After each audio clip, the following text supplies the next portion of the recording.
عبادت اللہ سے بڑھا دی گئی ہے، اس لیے ہاتھ اٹھا کر ذلیل نہیں کروانا، لیکن صرف اپنے آپ میں ڈوب کر سوچو، میرے آقا علیہ السلام کے پیارے دیوانوں، بتاؤ تو صحیح، نماز نہ پڑھو اور اس کے بعد جنت کا خواب دیکھو۔ یہ علماء کرام میری پشت پر موجود ہے میرے بھائیوں۔ ہو سکتا ہے آپ سوچتے ہوں گے آخر یہ مولوی لوگ اتنا نماز پر زور کیوں دیتے ہیں، تو میں اپنے بھائیوں سے کہتا ہوں میرے بھائی مولوی کی کیا حیثیت ہے، ہم کیوں زور دیں؟ اس پر مولا نے زور دیا ہے۔ پورے قرآن میں کسی عبادت کا حکم 1 مرتبہ، کسی عبادت کا حکم 2 مرتبہ، کسی عبادت کا حکم 3 یا 4 مرتبہ، لیکن نماز ایسی عبادت ہے، یاد رکھنا، جملے پر توجہ کرنا۔ اپنے جوانوں سے میں کہتا ہوں، پھر کہہ رہا ہوں واللہ میں کوئی خطاب اور تقریر کے لیے آیا بھی نہیں، اور نہ میں کوئی باضابطہ خطیب ہوں، نہ میں کوئی خطابت کا فن جانتا ہوں، صرف ٹوٹا ہوا دل لے کر اپنی قوم کے جوانوں کے سامنے دل کا درد لے کر کے حاضر ہوا ہوں۔ اللہ والو اپنے آپ پہ رحم کرو اور اپنے آپ پہ رحم کر کے سوچو کہ اللہ رسول کا فرمان کیا ہے، اللہ اس کے رسول کے فرامین کیا ہے۔ پورے قرآن میں میرے اللہ نے کم و بیش 700 مرتبہ نماز پڑھنے کا حکم دیا، نماز قائم کرنے کا حکم دیا۔ اللہ جس عبادت کا حکم کم و بیش 700 مرتبہ دے، اس نماز سے کتنے غافل ہے؟ مسلمانوں کا 95% طبقہ یعنی 95% حصہ نماز نہیں پڑھتے، وہ نماز کے حوالے سے بالکل غافل ہے، اور وہ سوچتے ہیں کہ مولانا ہم نماز نہیں پڑھ کے بھی جنت میں چلے جائیں گے۔ یاد رکھنا میرا عقیدہ یہ ہے اللہ چاہے تو سب کو داخل کر دے، لیکن اس کا قانون بھی تو ہے، اس کا اعلان بھی تو ہے۔ قرآن کہتا ہے ان الابرار لفی نعیم وان الفجار لفی جحیم۔ قرآن کی ان آیتوں کا کیا کرو گے؟ قرآن کہتا ہے نیکوں کے لیے جنت ہے اور فساق اور فجار یعنی پاپی اللہ کے نافرمانوں کے لیے جہنم ہے۔ تو عرض یہ کر رہا تھا کوئی نماز چھوڑ رہا ہے، کوئی شراب پی رہا ہے، کوئی زنا کر رہا ہے، کوئی عورتوں پر پاپ کی نظر ڈال رہا ہے، کوئی سود کے حرام دھندے کر رہا ہے، کوئی بیوی پہ ظلم کر رہا ہے، کوئی بچیوں کو ماں کے پیٹ میں کاٹ کر کے کٹر کے اندر بہا رہا ہے، بیٹیوں کو پیدا ہونے نہیں دیا جا رہا ہے، اور جو بیٹیاں پیدا ہوتی ہے ان پہ ظلم کیا جاتا ہے۔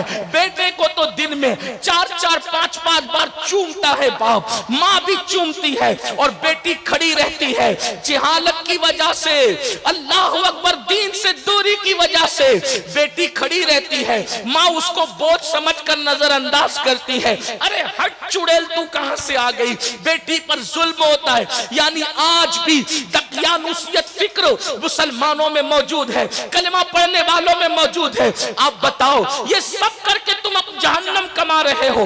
آئیے میں ترتیب کے ساتھ کچھ باتیں حدیث کی روشنی میں پیش کروں تاکہ آپ خود فیصلہ کریں کہ میں جنت کی طرف جا رہا ہوں یا میں جہنم کی طرف جا رہا ہوں۔ دیکھو مثال کے طور پہ آپ جس ہائی وے کے قریب بستے ہو اس کے 2 منہ ہیں، ایک کلکتہ کی طرف جاتا ہے، ایک ممبئی کی طرف جاتا ہے۔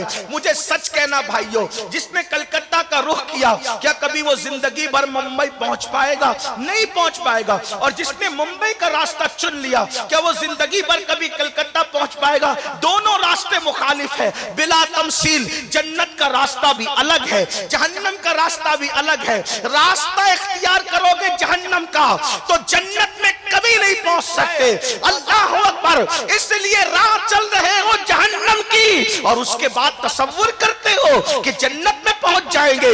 یہ تو مرنے کے بعد جب آنکھ بند ہوگی تب ہماری دل کی آنکھیں کھلے گی، اس وقت انسان روئے گا، ہاتھ ملے گا، بل بلائے گا، بلکے گا، پچھتائے گا، لیکن اس وقت کا پچھتانا کام نہیں آئے گا۔ راتوں کی تنہائیوں میں گناہوں کے آشیانے تعمیر کرنے والوں، نرم نرم گدوں پہ لیٹ کر کے گناہوں کی فلمیں دیکھنے والوں، زنا کی فلمیں دیکھنے والوں، کانوں میں ایئر فون لگا کر کے پاپی گانے سننے والوں، دل کے کانوں سے سن لو، آج سے 1450 سال پہلے میرے اور تمہارے نبی نے فرمایا کہ جو اپنے کانوں سے گانوں کو سنے گا، گانے آج بہت زیادہ ترقی پر ہیں اور گانے آج بہت زیادہ شور شرابے پر ہیں، لیکن میرے غیب کا نبی نے، اللہ کے سچے نبی نے، خاتم النبی جن نے 1450 سال